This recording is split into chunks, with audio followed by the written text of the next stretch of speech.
இன்னைக்கு வரலட்சுமி விரதம் அப்படின்னு சொல்லிட்டு மக்கள் என்ன பண்றாங்க? இந்தியா முழுவதும் எல்லாரும் கொண்டாடுவாங்க. குறிப்பா பெண்கள் எல்லாம் கொண்டாடுவாங்க. எதற்காக கொண்டாடுறாங்க அப்படின்னா, அவர்களுக்கு நல்ல வரம் கிடைக்கணும் அப்படிங்கிற விஷயத்த கொண்டாடுறாங்க. சரி, அவங்க என்ன வரம் வேண்டும் அவங்களுக்கு அப்படின்னு யோசிச்சு பார்த்தோம்னு வச்சுக்கோங்களேன். அவங்களுக்கு உண்டான மிகப்பெரிய வரம் என்ன அப்படின்னா, செல்வம் அப்படின்னு நினைச்சிட்டு இருக்கலாம். ம். பட் அது நமக்கு பெரிய வரம் கிடையாது. இங்க ஒரு அழகான ஸ்லோகம் ஒண்ணு சொல்லப்படுது. லக்ஷ்மியா சக ரிஷிகேஷः தேவ்யா காருண்ய ரூபயா ரக்ஷः சர்வ சித்தாந்தே வேதாந்தே பிச்ச கீயதே அப்படின்னு சொல்றாங்க. இதுல என்ன அர்த்தம் அப்படின்னா, பகவான் என்ன பண்றாரு அப்படின்னா, லக்ஷ்மியா சக ரிஷிகேஷः தேவ்யா காருண்ய ரூபயா அப்படின்னு சொல்றாங்க. பகவான் என்னைக்குமே தனியா நம்மளை காப்பாற்றுவது கிடையாது. லக்ஷ்மியா சக அப்படின்னு சொல்றாங்க. லக்ஷ்மியோட சேர்ந்து என்ன பண்றாராம் பகவான் நம்மள பாதுகாக்கிறாராம். அதாங்க சொல்றாங்க. லக்ஷ்மியா சக ரிஷிகேஷः தேவ்யா காருண்ய ரூபயா ரக்ஷः சர்வ சித்தாந்தே. ரக்ஷக லக்ஷ்மி தேவி தான் நம்மளை காப்பாற்றக்கூடியவங்களா இருக்காங்க. சர்வ சித்தாந்தே வேதாந்தே பிச்ச கீயதே. வேதாந்தமும் இதுதான் சொல்லுது அப்படின்னு சொல்றார். சோ அப்ப லக்ஷ்மியினுடைய ஒரு பங்கு இல்லை அப்படின்னா, பகவான் பகவானாவும் இருக்க முடியாது, ஆத்மா ஆத்மாவும் இருக்க முடியாது. சோ அதனாலதான் லக்ஷ்மி அப்படிங்கிறவங்க ரொம்ப முக்கியமான ஒரு பங்கு வகிக்கிறாங்க. லக்ஷ்மிக்கு இன்னொரு பேரு புருஷாகார அப்படின்னு ஒரு பேர் கொடுக்குறாங்க. புருஷம் கரோதி இது புருஷாகாரக. ஒரு புருஷனை புருஷனாக மாற்றுவது லக்ஷ்மி தேவி தானே. பகவானுக்கு புருஷன் அப்படின்ற பெயர் எதனால வந்தது அப்படின்னா, அந்த பௌருஷம், அந்த சக்தியினாலதான். சோ லக்ஷ்மி தான் சக்தியா இருக்கு. சோ அப்ப லக்ஷ்மி புருஷாகாரத்வே நிர்திஷ்டா பரம ரிஷிபிகி. பகவானை பகவானுக்குண்டான குணத்தை கொடுக்கக்கூடிய லக்ஷ்மி தானே. பகவானுக்கு லக்ஷ்மி அப்படிங்கிறவ இல்லை அப்படின்னா, பகவானுக்கு பகவான் அப்படின்ற குணமே இருக்காதா? பகவான் பகவானா இருக்க முடியாது. ஏன்னா லக்ஷ்மி யாரு அப்படின்னா, பகவானுடைய சக்தி அப்படின்னு சொல்றோம். அப்ப என்ன பண்றா? லக்ஷ்மி தேவி ரெண்டு காரியம் பண்ற. ஒன்று, பகவானை பகவானையும் தன்னுடைய அன்புனால மாற்றுறார். ஜீவாத்மாவை தன்னுடைய கருணையினால மாற்றுகிறார். ஜீவாத்மாவுக்கு கருணையே கொடுத்து அந்த ஜீவாத்மாவை எப்படியாவது பகவான் பக்கத்துல கொண்டு வர முயற்சி பண்றார். அதே போல பகவானுக்கு கோபம் வரும் போதெல்லாம் இந்த ஜீவாத்மாவை பற்றிய கோபம் வரும்போது என்ன பண்றான்? அந்த பகவானுக்கு தன்னுடைய அன்புனால என்ன பண்றாள் அப்படின்னா, கொஞ்சம் கொஞ்சமா அந்த பகவானை மாற்ற முயற்சி பண்றாராம். குரு பகு சனோதி இதி புருஷக.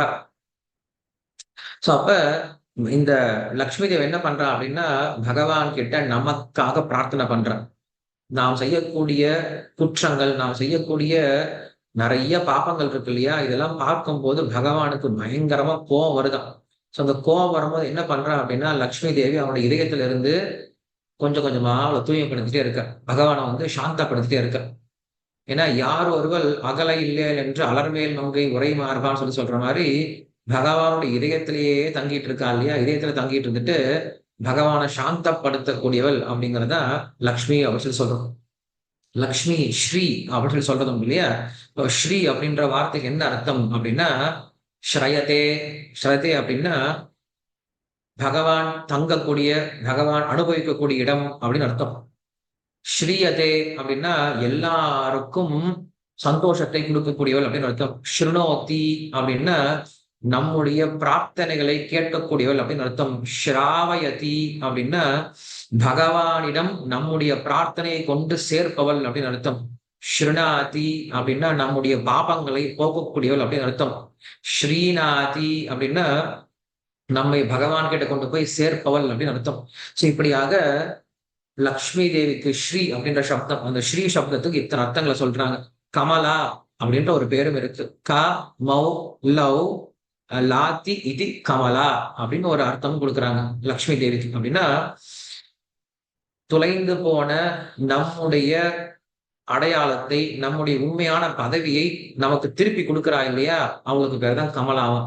நம்முடைய உண்மையான பதவி என்ன? பகவானுடைய சொத்து, பகவானுடைய குழந்தை. நாம் எல்லாரும் தொலைஞ்சு போயிட்டோம். இது தொலைச்சிருக்கு. சோ இந்த தொலைந்து போன இந்த ஒரு விஷயத்தை நமக்கு திருப்பி கொடுக்குறா இல்லையா? அதனால அவனுக்கு பேரு கமலா அப்படின்னு சொல்றது உண்டு. சோ இப்படியாக லக்ஷ்மி தேவி என்னைக்குமே நம்மளோட பகவானோட சேர்ந்துதான் என்ன பண்றா இன்னைக்கு இருக்கா. லக்ஷ்மியா சக ரிஷிகேஷா தேவியா காருண்ய ரூபயா, ஒரு கருணையே உருவம் எடுத்து வந்தது அப்படின்னா அதான் லக்ஷ்மி தேவியம். என்ன பண்றா, ரக்ஷகா நம்மளை காப்பாத்துறலாம். சோ எப்படி காப்பாத்துறாள் அப்படின்னு சொல்லி கேட்கும் பொழுது நம்மளுக்கு ராமாயணத்துல சொல்றாங்க. ஆஹ் ராமாயணத்துல ராவணன் என்ன பண்றான் அப்படின்னா சீதா தேவை தூக்கிட்டு போயிட்டான். சோ அப்ப கேள்வி கேட்கிறாங்க, சீதை எப்படி தூக்கிட்டு போக முடியும் ராவணனால? ராவணன் அவ்வளவு சக்தி வாய்ந்தவனா, அவனோட சாதாரண ஜீவாத்மா இல்லையா, சீதை அப்படிங்கிறவ பகவானோட சக்தி இல்லையா, எப்படி தூக்கிட்டு போக முடியும் அப்படின்னு சொல்லி கேள்வி கேட்கும்போது அப்ப ஆச்சாரியர் விளக்கம் கொடுக்கிறாரு. சீதையை உண்மையில அவன் தூக்கிட்டு போல, சீதையால என்ன பண்ணா ராவணன் வீட்டுல போய் உட்கார்ந்துட்டு இருக்கலாம். எதற்காக அப்படின்னா ராவணன் பண்ணக்கூடிய தப்ப கண்டிக்கிறதுக்காக ராமன் வந்துட்டு இருக்காரு. வரத்துக்கு முன்னாடி என்ன பண்றா, அந்த ராவனுக்கு நல்ல புத்தி சொல்லலாம்னு போய் உட்கார்ந்துட்டு இருக்கலாம். வீட்டுல குழந்தை தப்பு பண்ணிடுச்சு, அப்பாவுக்கு தெரிஞ்சு போயிடுச்சு. அப்பா என்ன பண்றாரு, வந்து அடிக்க போறார். சோ அடிக்க போகிறான்னு தெரிஞ்ச உடனே அம்மா என்ன பண்ணுவாங்கன்னா மெதுவா அந்த குழந்தைகிட்ட வந்து, டேய் அப்பா வர போறாரா, அவன் அடிக்க போறாரு, அப்பா கிட்ட போய் சாரி கேட்டுடுறா, அப்பா கிட்ட போய் மன்னிப்பு கேளுறா அப்படின்னு சொல்லிட்டு அம்மா முன்னாடியே போய் அட்வைஸ் பண்ணுவாங்க இல்லையா. அது போல என்ன பண்றா அப்படின்னா சீதா போய் என்ன பண்றாளாம், முன்னாடியே ராமன் கிட்ட போய் உட்காந்துட்டு ராமர் கிட்ட போய் நீ சரணாகதி பண்ணு, ராமரை வழிபடு அப்படின்னு சொல்லிட்டு உட்காந்து அட்வைஸ் பண்ணிட்டு இருக்காங்க. சோ இப்படிதான் லக்ஷ்மி தேவி எப்படி இருக்காரு அப்படின்னா என்னைக்குமே யார்கிட்டயுமே எந்த விதமான குற்றங்களையும் பாக்குறது கிடையாது. எப்பயுமே அவன் கிட்ட இருக்கக்கூடிய பாபானாம்பா சுபானாம்பா வதார்ஹானாம்பா பிளவங்கமா காரியம் கருண மாத்திரேன அப்படின்னு சொல்ற. ஒருவன் பாபம் செஞ்சிருந்தாலும் சரி புண்ணியம் செஞ்சிருந்தாலும் சரி, அவனுக்கு நல்ல குணம் இருந்தாலும் சரி கெட்ட குணம் இருந்தாலும் சரி, அவனுக்கு நம்ம செய்ய வேண்டியது ஒன்னே ஒண்ணுதான், காரியம் கருண மாத்திரேன அப்படின்னு சொல்றாங்க. அவனுக்கு நம்ம செய்ய வேண்டியது வெறும் கருணையை மட்டும்தான். ஏன்னா ஒருத்தன் கெட்டவனா இருக்கா, அவனுக்கு தான் நம்ம கருணை கொடுக்கணும், அவனுக்கு தான் கருணை தேவை. நல்லவனுக்கு கருணை கொடுத்து என்ன பிரயோஜனம், நல்லவனாவே இருக்கானு இல்லையா. சோ அப்ப இன்னைக்கு வரலட்சுமி விரதம் அப்படின்னு நம்ம எல்லாரும் கொண்டாட போறோம்.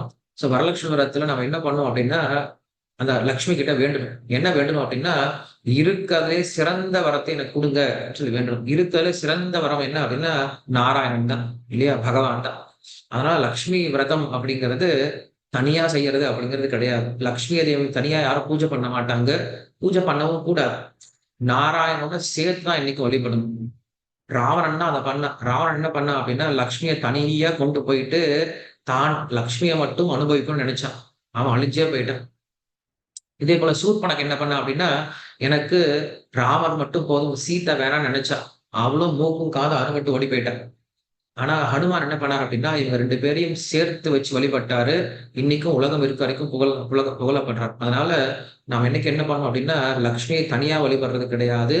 லக்ஷ்மி நாராயணனாக, ராதா கிருஷ்ணராக, சீதாராமராக தான் என்ன பண்ணணும், இன்னைக்கும் பகவானை இன்னைக்கும் சேர்த்து வழிபடணும், தனித்தனியா வழிபடக்கூடாது அப்படிங்கிறத விஷயம். இன்னைக்கு மக்களுக்கு இது தெரியறது கிடையாது.